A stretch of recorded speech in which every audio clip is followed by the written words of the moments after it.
Bismillahirrahmanirrahim. Assalamualaikum warahmatullahi wabarakatuh. Alhamdulillah anak-anak sekalian, hari ini kita bisa melanjutkan kembali pembelajaran kita, di mana kita masih mempelajari bab 2, pelajaran 2 di buku fikih, yaitu tentang minuman. Di mana minggu sebelumnya, di minggu kemarin kita sudah mempelajari tentang minuman halal. Untuk kesempatan kali ini kita akan mencoba mempelajari tentang minuman haram. Ya, apa yang dimaksud dengan minuman haram? Minuman haram adalah minuman yang dilarang oleh Allah Subhanahu wa Ta'ala untuk diminum oleh umat Islam khususnya, karena ada unsur yang berbahaya bagi akal dan tubuh manusia. Ya, jadi itu yang dimaksud dengan minuman haram. Jadi ada dua unsur yang dimaksud dengan minuman haram. Yang pertama, karena memang ada larangan dari Allah. Kemudian alasan dari pelarangan itu sendiri karena adanya kandungan yang berbahaya atau akibat yang bisa membahayakan baik bagi akal maupun bagi tubuh manusia itu sendiri. Dalam Al-Quran, Allah Subhanahu wa Ta'ala telah berfirman, ini di dalam surat Al-Maidah ayat 90. A'udzu billahi minasyaitonir rajim.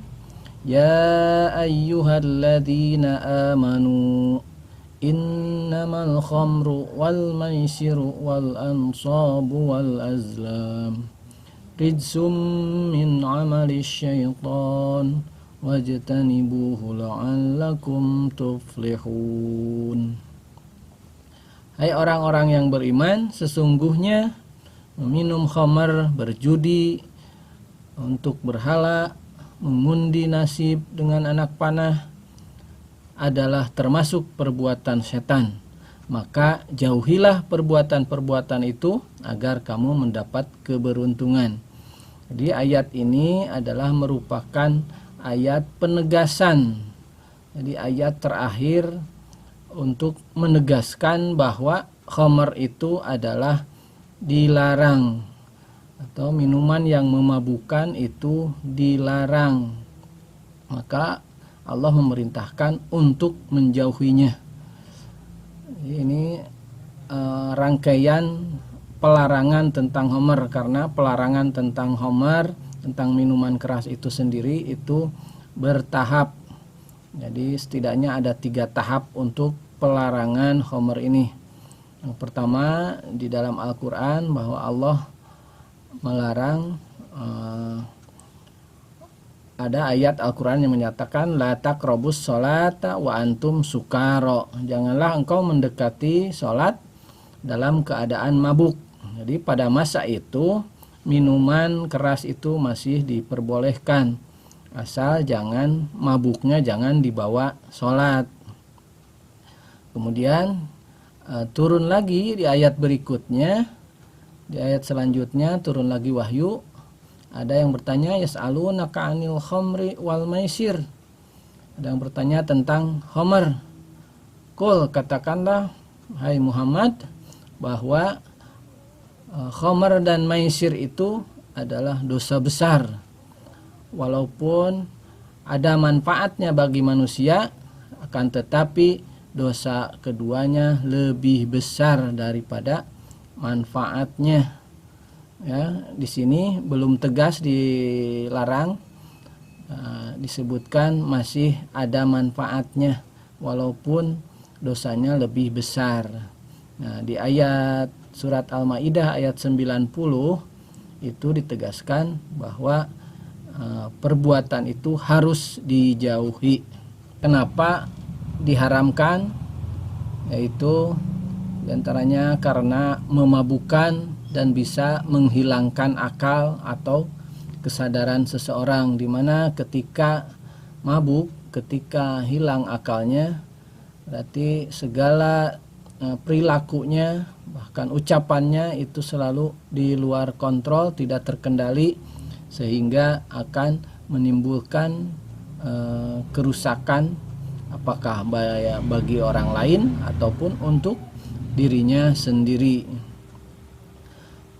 Kemudian apabila dikonsumsi secara berlebihan, apakah itu minuman yang dibolehkan, tapi kalau dikonsumsi secara berlebihan maka itu juga tidak baik ya, karena Allah Subhanahu wa taala tidak menyukai orang-orang yang melampaui batas atau yang berlebih-lebihan. Kemudian ada lagi minuman yang karena ada najis atau kotoran yang memang diharamkan, itu tercampur ke dalam minuman misalnya, maka itu akan menjadi haram. Kemudian minuman-minuman yang bukan hak kita, hak orang lain, kemudian kita mengambil tanpa izin, maka itu juga termasuk minuman yang diharamkan. Kemudian minuman-minuman yang menjijikan, yang tidak sepantasnya dikonsumsi oleh manusia. Kemudian yang terakhir, karena membahayakan untuk kesehatan jiwa manusia, bahkan bisa membahayakan bagi nyawa manusia itu sendiri. Jadi setiap minuman yang memabukkan, baik sedikit apalagi banyak, maka hukumnya haram. Ya, ada sebuah hadis yang menyatakan ma askaro kasiruhu faqaliluhu haramun. Apabila banyaknya itu memabukkan, maka mengkonsumsi sedikitnya pun akan menjadi haram. Kemudian apa saja dampak atau akibat buruk yang bisa ditimbulkan bagi orang yang mengkonsumsi minuman haram? Yang pertama, itu bisa melemahkan panca indera. Ya, kita sering melihat misalnya orang yang suka minuman keras, matanya jadi kelihatan tidak sehat, matanya merah, ya.